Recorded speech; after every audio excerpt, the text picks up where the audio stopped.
Wisasongko Aji, calon guru penggerak angkatan 7 dari SMP 1 Atap Magelang.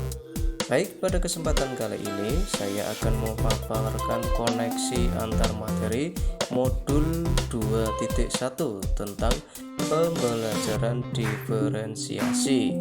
Mari kita simak penjelasannya. Pada koneksi antar materi modul 2.1 ini ada 3 pertanyaan pemandu. Yang pertama, apakah yang dimaksud dengan pembelajaran diferensiasi dan bagaimana hal yang dapat dilakukan di kelas?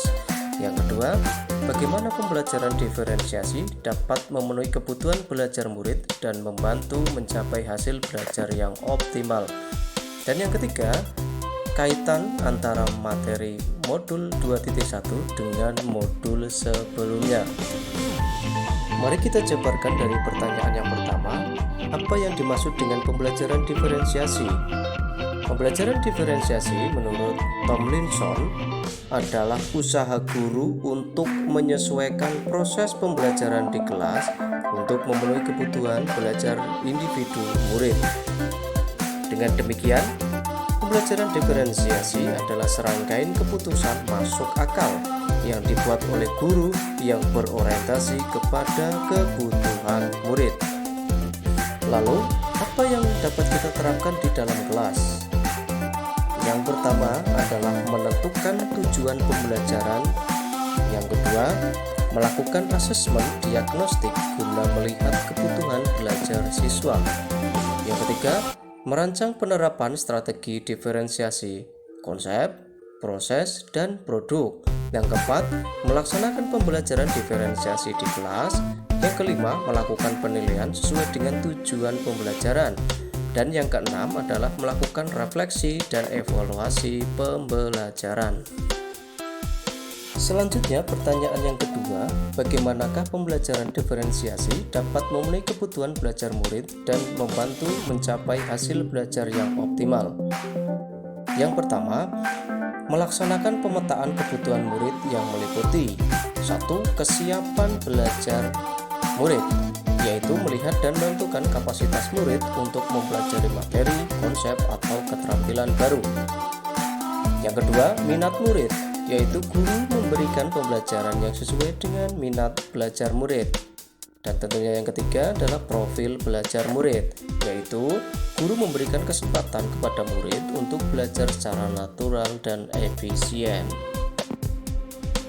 Setelah melihat kebutuhan belajar murid, selanjutnya adalah menerapkan strategi diferensiasi dengan 3 strategi. Yang pertama adalah diferensiasi konten, yaitu guru menyesuaikan kebutuhan konten atau materi sesuai dengan kebutuhan murid yang beragam. Dan yang kedua, diferensiasi proses, yaitu guru merancang pembelajaran dengan proses yang beragam guna memenuhi kebutuhan belajar murid. Dan yang ketiga adalah diferensiasi produk, yaitu guru memvariasikan produk hasil belajar murid sesuai dengan kebutuhan dan minat murid. Lalu, apakah kaitan antara materi modul 2.1 dengan modul sebelumnya? Pada modul sebelumnya, kita belajar tentang pemikiran Ki Hajar Dewantara. Modul 1.2 tentang nilai dan peran guru penggerak. Modul 3 tentang visi guru penggerak. Modul 4 tentang budaya positif. Dan yang sekarang adalah modul 2.1, yaitu pembelajaran diferensiasi. Dari kelima modul semua tersebut, tentunya pembelajaran harus berpihak kepada murid untuk menciptakan profil belajar Pancasila. Kaitan antar modul dapat dijabarkan sebagai berikut. Modul 1 menekankan bahwa pemikiran Ki Hajar Dewantara pendidikan adalah menuntun kodrat segala kekuatan yang ada pada anak, agar mereka sebagai manusia maupun anggota masyarakat dapat mencapai keselamatan dan kebahagiaan setinggi-tingginya. Ini sesuai dengan pembelajaran diferensiasi. Sebagai guru, kita harus menyiapkan pembelajaran yang sesuai dengan kekuatan kodrat atau kebutuhan murid. Modul 1.2 tentang nilai dan peran guru penggerak. Nilai seorang guru penggerak pada dasarnya adalah berpatokan pada bagaimana guru dapat menuntun murid agar pembelajaran dapat berjalan dengan baik dan efektif. Ini sesuai dengan pembelajaran diferensiasi.